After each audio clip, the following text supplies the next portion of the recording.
Fala aí, galera de Cristo, como é que vocês estão? Bem-vindos a mais um vídeo do nosso canal Pisteologos. E hoje a teologia ela vai ser musical. Hoje a gente vai falar sobre música. Surgiu aí uma polêmica onde alguém de uma religião de matriz africana, não sei dizer se é de candomblé, umbanda, quimbanda, lhe disse que os ritmos tocados têm alguma influência em relação às entidades. Será que é isso mesmo? Será que a gente não pode tocar outros ritmos diferentes? Hoje a gente vai tentar responder teologicamente essa questão, tá bom? Então já se inscreve no canal, deixa seu like, ativa o sininho das notificações para saber quando a gente postar mais vídeos e bora para mais um vídeo. Bom, a gente já pode começar aqui vendo o que esse rapaz falou nessa entrevista. Vamos lá? Tem uma parte que eu acho que não dá para apagar, mesmo que se queira, porque veja bem, os toques vêm dos terreiros, né? Os toques estão lá na música pop, mas os toques são às vezes estilizações e às vezes o toque exato como eles são os toques sagrados. Então se você toca um agueré, não importa se você fala Jesus, aquela música está evocando um orixá, não tem para onde correr, aquele é Oxóssi, é Xangô.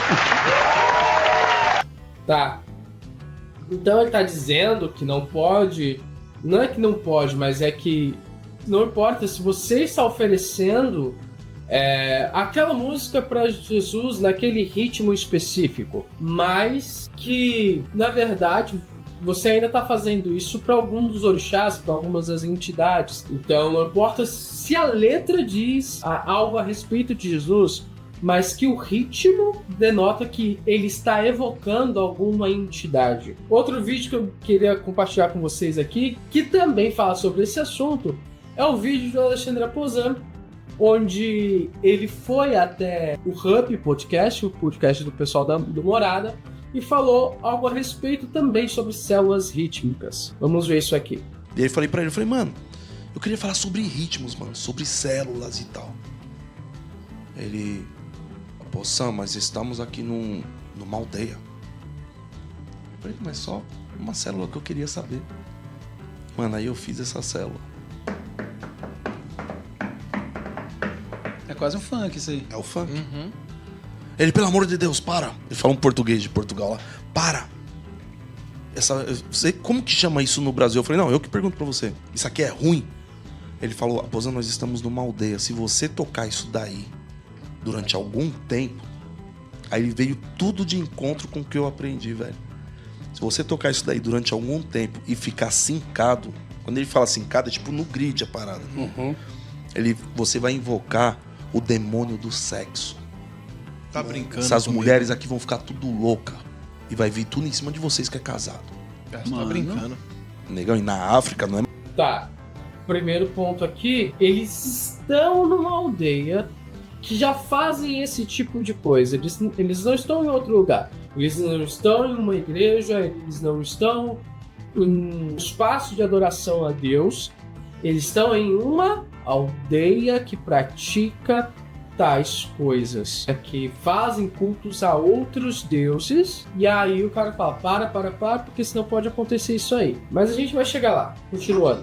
Eu falei, opa, essa célula rítmica do funk, aqui no Brasil é conhecido como a célula rítmica que invoca pombagira, dentro dos terreiros de macumba. É a mesma levada. A mesma levada. Caramba, mano, eu sabia disso. Isso não. Colocado no funk. Hoje. Isso colocado no funk. E os proibidão tem as que alteras, né? Sim. Quando você escuta, esse que tem esse é só os proibidão. É tipo letra, uma relação sexual mesmo. Quando você escuta isso com fone, junto com esse buster que eles colocam no programado lá, tem os atabaque tocando junto, mano. Sacou? É a mesma levada. Faz essa pesquisa. Eu tive que ouvir isso pra pesquisar. Tá, não, acho que já foi suficiente. Então, vamos lá, o argumento tanto de alguém de outra religião e o argumento a respeito de alguém que é da nossa religião, é cristão, e além disso, toca também e é muito bom pra bateria. Né? Não posso falar nada do Aposan. O Aposan é extremamente bom naquilo que ele faz. Mas eu também sou músico, né? Então tá, se você não ouviu ainda meu som, é um som que glorifica a Deus, mesmo sendo rock and roll, tá bom? Vai estar o link aqui embaixo. Eu sou músico e eu sempre tive certos problemas dentro da igreja por gostar de rock. Então, acabei me aprofundando um pouquinho sobre o que seria uma teologia musical. O primeiro ponto é sermos monoteístas. E quando a gente fala que o cristão é monoteísta, significa que o cristão acredita na existência de um único Deus. Que os outros deuses não existem. Os outros deuses são falsos. Ok? Eu falei disso também nesse vídeo aqui. Eu vou deixar aqui no card, não sei que lado que fica os cards. Acho que é desse lado, não sei qual que é o lado aqui. Vou deixar aqui linkado no card o vídeo que eu falei a respeito da divindade de Jesus. Lá eu deixo bem claro o que é monoteísmo. Ou seja, os outros deuses não existem. Só há um único Deus. É Deuteronômio 4:39. O Senhor é Deus acima nos céus e embaixo na terra. Não há nenhum outro. Então, não há nenhum outro Deus. Isaías 45:5. Eu sou o Senhor e não há outro além de mim. Não há Deus. Qualquer entidade chamada de Deus é invenção humana. Os homens inventaram tais entidades ou é uma manifestação demoníaca e enganadora, como Paulo afirma para os coríntios. Mas não é um ser divino real. Não tem um poder divino real. Então a gente só vai ter uma opção enquanto manifesta qualquer tipo de entidade nesse culto. E essa opção é: eles são demônios. E aqui não é: ai meu Deus, você tá chamando, tá falando mal de religião, é preconceito contra outra religião. Não, eu estou dizendo que o monoteísmo cristão e o que ele responde quando há esse tipo de manifestação. Ele fala que é demônios. Por quê? Porque não acreditamos em outros deuses, acreditamos que só existe um único Deus. Então qualquer outra manifestação que possa parecer divina, a gente acredita que é o demônio. Mas Paulo em Coríntios vai dizer que o ídolo, esses deuses que são adorados, eles são nada. 1 Coríntios 8:4. Sabemos que o ídolo de si mesmo nada é no mundo e que não há outro Deus senão um só. Salmo 115, de 4-8. Ídolos são feitos por mãos humanas, não falam, não ouvem e não têm poder, senão outros deuses reais. Então não há ritmos ou instrumentos que pertencem a esses deuses. Não existem ritmos, instrumentos como o atabaque ou qualquer outra coisa parecida que pertencem a esses outros deuses. Mas podem ser demônios. O engano dos demônios. 1 Coríntios 10:20. Antes digo que as coisas que os gentios sacrificam, e aqui é Paulo falando aos coríntios, quando os gentios vão fazer qualquer tipo de sacrifício a culto a deuses pagãos, as sacrificam aos demônios e não a Deus. Então os falsos deuses são apenas fachadas para a ação demoníaca, mas não são deuses, entidades reais. Cristão nenhum deve temer tais coisas, como materiais e ritmos dados a demônios ou a entidades, mas sim se preocupar em adorar a Deus corretamente. Então definimos aqui que podem ser demônios, porque não existem outros deuses, outras entidades. Agora, o demônio, ele cria alguma coisa? Da onde veio a expressão da música? Da onde veio todos os ritmos e tudo que a gente tem por música que não seja Deus? Os ritmos e instrumentos são de Deus. O Senhor, ele é criador de tudo, de todas as coisas. Salmos 24:1. Ao Senhor pertence a terra e tudo que nela há, incluindo a música, meu irmão. O ritmo. Deus criou o som, a música, e deu a liberdade ao ser humano, a criatividade ao ser humano para conseguir saber o que é essa música e conseguir criar instrumentos para expressar isso de alguma forma. O pecado distorce essa criação, mas a criação ainda pertence a Deus. A criação ainda pertence a Deus, por mais que o pecado distorça isso. Posso falar até mesmo do próprio rock. O Aposan tocou com Oficina G3, uma banda de rock. O que incentivava o rock, se não sexo, drogas e rock and roll?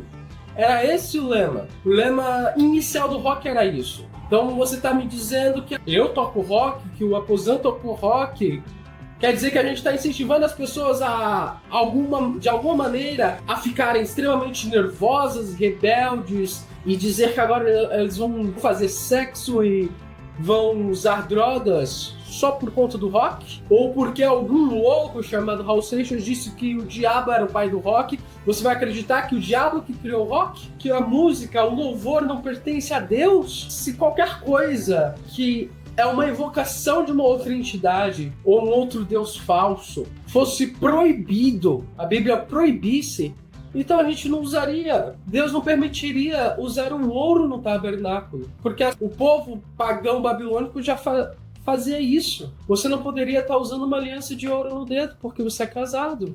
A gente já não poderia estar fazendo casamento do jeito que a gente faz, com a noiva vestida de branco, levando o buquê, porque tudo era uma espécie de paganismo. E vem disso. Os instrumentos, independente de qual seja, na Bíblia são usados para a glória de Deus. Salmo 150 é uma ordem explícita para adorar a Deus com vários instrumentos musicais, em vários ritmos diferentes. Em 2 Crônicas, capítulo 5, versículos 13 a 14, o uso da música e dos instrumentos foram usados para glorificar a Deus dentro do templo, trazendo a glória de Deus. Você sabe quem é o pai dos instrumentos, das flautas, em que a Bíblia diz? Não era servo de Deus, era descendente de Caim.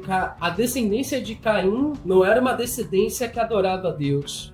Foi Jubal. Lá em Gênesis, a gente costuma pular as genealogias. Jubal foi o criador dos instrumentos, e ele não louvava a Deus com esses instrumentos. Por que então depois passou o povo de Israel a usar esses instrumentos para louvar a Deus? Mas não pode estar evocando mesmo uma outra entidade, um outro ser, um ser que nem existe. Por que tanto medo? Você acha mesmo que demônios vão ser capazes de tirar a glória de Deus? O inimigo já perdeu, ele já perdeu. Cristo é vitorioso, Deus é vitorioso. O uso do instrumento ou do ritmo não determina a essência que ele tem. O mesmo instrumento, independente de qual seja, não precisa nem ser musical, pode ser dinheiro, palavra, tecnologia, ela pode ser usada para dois fins, seja para glorificar a Deus ou não. Amaldiçoamos pessoas com palavras, adoramos o dinheiro no lugar de Deus, mas mesmo assim eu ainda posso usar as palavras para abençoar pessoas e declarar graça e paz de Deus para as pessoas, que nós recebemos essa graça e essa paz. Ao mesmo tempo eu posso usar o meu dinheiro para glorificar a Deus ajudando o necessitado. E você vem me dizer que não pode usar qualquer outro ritmo para adorar a Deus? O problema não está no ritmo ou no instrumento, mas na intenção e no conteúdo da música. Quando as pessoas estavam lá naquela tribo, a intenção delas era adorar outros deuses e deuses falsos. A intenção de quem está em um terreiro é fazer isso para suas entidades. A intenção do seu louvor é qual? É louvar essas entidades que não existem, de acordo com a Bíblia? Ou é louvar o Senhor dos Exércitos, o Deus Todo-Poderoso? Realmente o ritmo vai importar? Realmente a melodia vai importar? Ou a gente pode usar o ritmo e a melodia para adorar a Deus, independente de qual que ele seja? E aqui a Aposan foi bem específico na relação de ser do funk. Não gosto de funk. Bom, gosto particular meu. Não gosto da música. Mas eu não posso falar que ela não pode ser usada para adorar a Deus, que a Bíblia não mostra isso. Eu tenho que me ater à Bíblia. 1 Coríntios 10, 31. Portanto, quer comais, quer bebais ou façais qualquer outra coisa, fazei tudo para a glória de Deus. é tudo, incluindo adorar em outros ritmos. A gente é brasileiro. Brasileiro é mistura de europeu, africano e tupi. Brasileiro é uma mistura cultural riquíssima. E essa mistura cultural riquíssima é demonstrada na nossa música, seja no shot, no baião, no forró, no funk, mesmo que eu não goste, no rock, no samba, na bossa nova. Somos uma mistura de gente. O Brasil é onde eu vejo algo mais parecido com a graça de Deus, porque a graça de Deus alcançou todos os povos, todas as línguas, raças e cores e nações, e a gente é uma mistura de raças, línguas e nações. Gente de tudo quanto é cor. Aí você vem me dizer, mas isso não é canto congregacional. O que é canto congregacional? Quem definiu o que é canto congregacional? Quem disse que um canto congregacional é um ritmo lento em que hipnotiza as pessoas para adorar a Deus? Por acaso, quando Davi dançou perante a arca, será que mesmo para dançar a música precisa ser necessariamente lenta? Ele adorou o Senhor perante a arca. Miriam também é a mesma coisa. Você já estudou por acaso como é que são as celebrações judaicas? Como são os ritmos de celebrações judaicas? Até nisso há diferença. Quando é uma celebração, alegria, um cântico de júbilo, você acha mesmo que ele vai ser para baixo, triste, melancólico, hipnotizante, como é a maioria dos worships, ou do que é chamado canto congregacional? Não importa se o ritmo é lento, não importa se o ritmo é rápido, não importa se é alegre ou se é melancólico.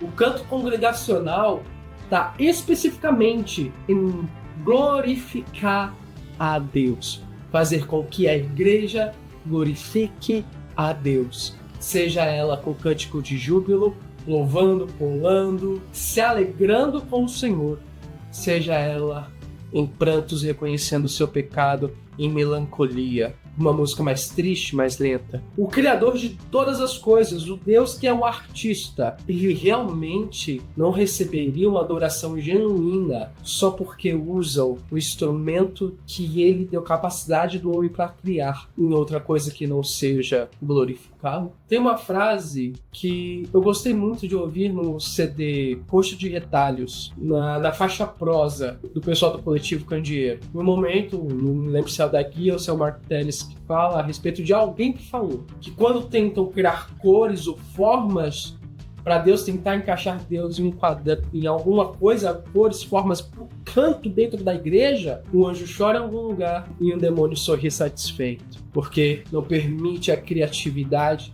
e as pessoas adorarem a Deus com o que tem de melhor. Achar que um instrumento ou um ritmo carrega automaticamente um poder espiritual é superstição, não é cristianismo. O poder está na mensagem e na intenção do coração, e não em objetos materiais. 1 João capítulo 4, versículo 4.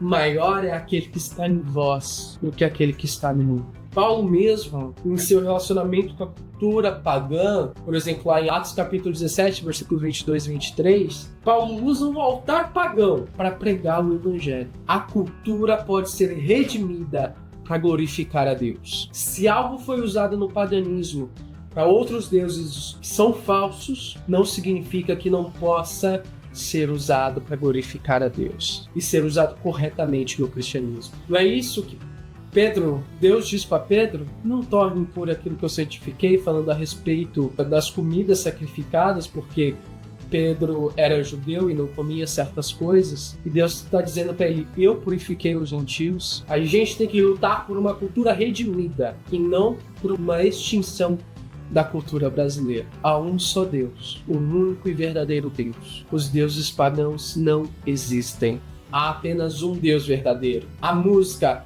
ela deve ser avaliada em seu conteúdo e intenção, não pelo ritmo ou quais são os instrumentos utilizados nela. A gente precisa despertar para ter discernimento e tornar a liberdade cristã algo viável e responsável, para não sermos somente meros legalistas. Esse foi meu recado para hoje. Eu sei que é um assunto polêmico e que nem todo mundo vai concordar comigo.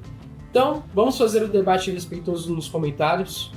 Comente aí a sua opinião. E não se esqueça de se inscrever no canal, ativar o sininho, deixar aquele joinha legal para fortalecer o canal. E compartilha também esse vídeo com mais pessoas, para que o evangelho chegue para mais pessoas nessa internet afora aí de meu Deus. Lembrando que nós temos vídeos toda terça e sexta-feira. Eu te espero na próxima. Falou e falou!